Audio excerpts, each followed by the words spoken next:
Okay, good morning everyone, Ah, March 25, Opening.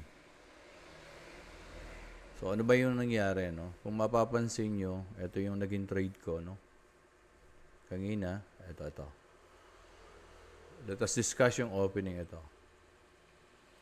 Sell, and then nag-sell pa rin ako. Dito natalo ako. Then nag-change ako ng bias. Nag-buy na ako, ayan, buy. And then dito natalo na naman ako. So nag-buy pa din ako. So ano yung mga observation? Una, dun sa una, yung magang-maga, sell. But we need to go back dun sa ano ba yung naging bias nung daily kanina.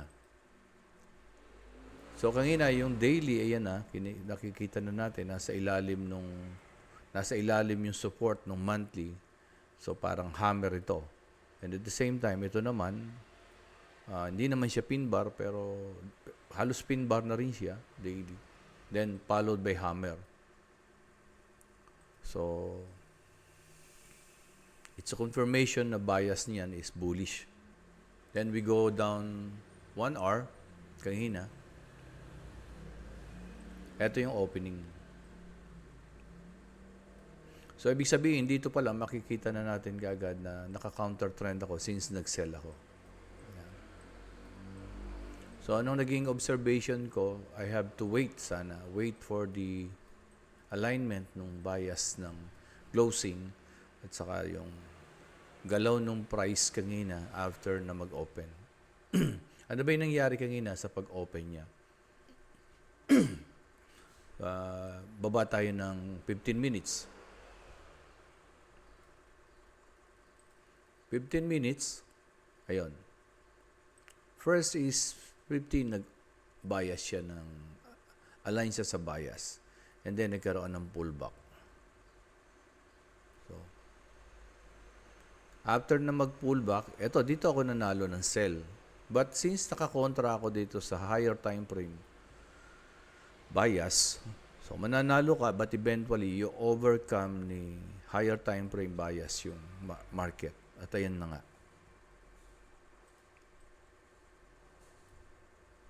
So, ibig sabihin, 3 candlestick to. So, 15 minutes.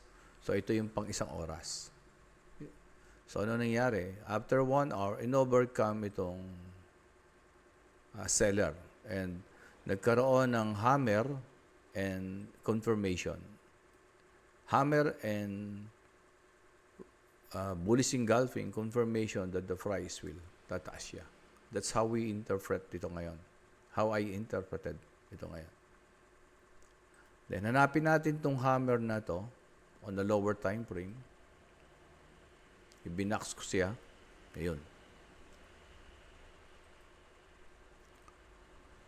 Una, yung price is above this monthly support and umangat din siya dun sa weekly support. Ayan.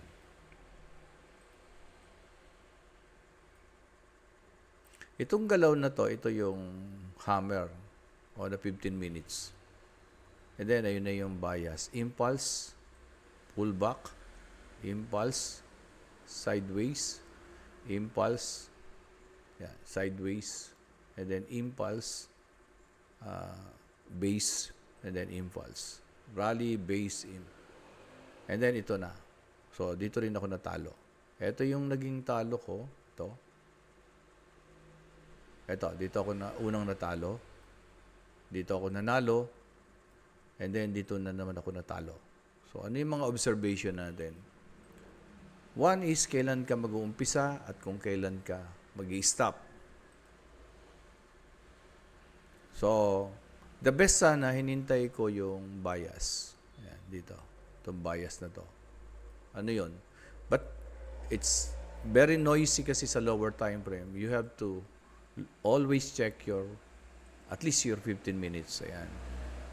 Wait for the 15 minutes mag-align sa bias ng closing. Ayan. So, since ito siya, karaniwan naman, bago mag-proceed, mapapansin nyo, nagkakaroon sila ng mga pullback or consolidation. Saan natin makikita yon? Ayan, tingnan natin dito sa lower time frame.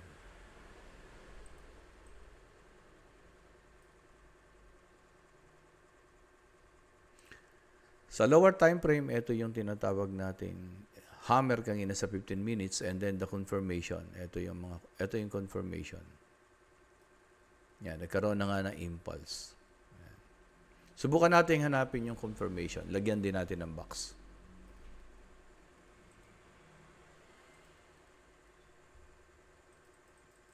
So, ito yung hammer. Lagyan natin ng box yung confirmation. Yan.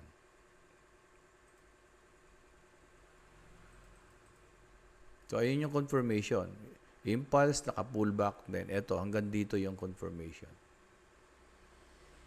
Or baka nga hanggang dito lang kasi nag-adjust yung box kanina. Ito. Ayan. Diba? So, kung mapapansin nyo, laging nagpapakita ng pullback at maaring ito. Ayan. Pwede kang pumasok dyan. Ayun. Sign na aangat siya.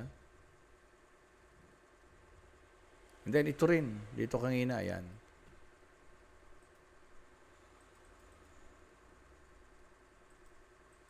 Yan.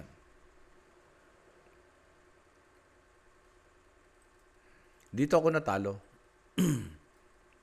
Kasi nung nakikita ko na parang bang hirap na hirap siyang bumaba, nakasell ako. Hindi ko na na-considered yung bias ko na higher time frame na 15 minutes. And then, even 1 hour. Nasa isip ko lang bababa siya. Pero pagdating dito, naobserbahan ko yung candlestick. Itong unang candlestick, hindi tumuloy. Yan. Kaya lang, medyo naligaw ako dito kasi may 2 weeks sa ibabaw. And then, suddenly, may lumabas na green candlestick. Dapat dito pa lang lumabas na ako. I should not let my capital na mag-bleed. And then, another sign is ito. And then, ayun, hindi na bumaba. Hindi na siya bumaba para... So, dito pa lang talaga, dapat lumabas na ako.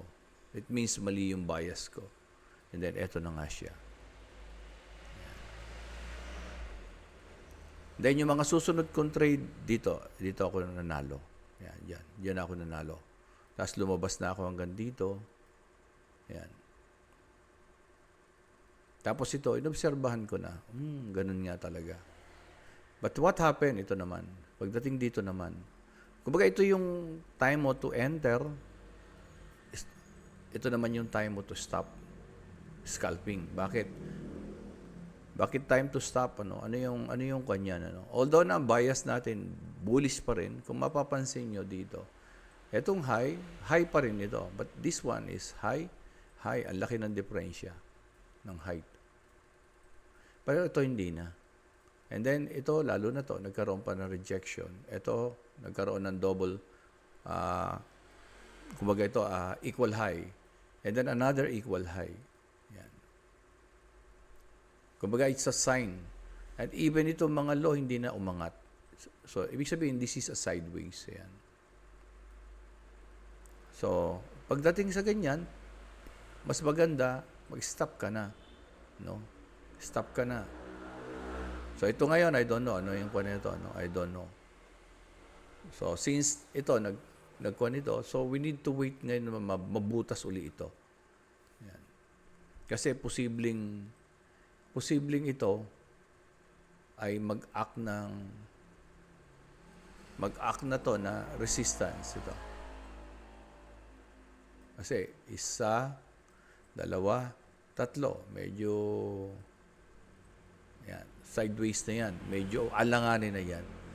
Pag ganyan, medyo, lalo na kung nanalo na, I suggest, observe na pag ganyan. Kasi wala na yung katulad nito. Ito kasi, impulse, mapapansin nyo, maliliit. Tapos, angat uli. Ito, lalaking sideways eh. Pwedeng butasin, pero medyo risky na. That's how, ayan yung pwede natin gawin during the opening ng market na naobserbahan ko. I hope na makatulong sa inyo yung observation na yan. And then, you should also know when to stop.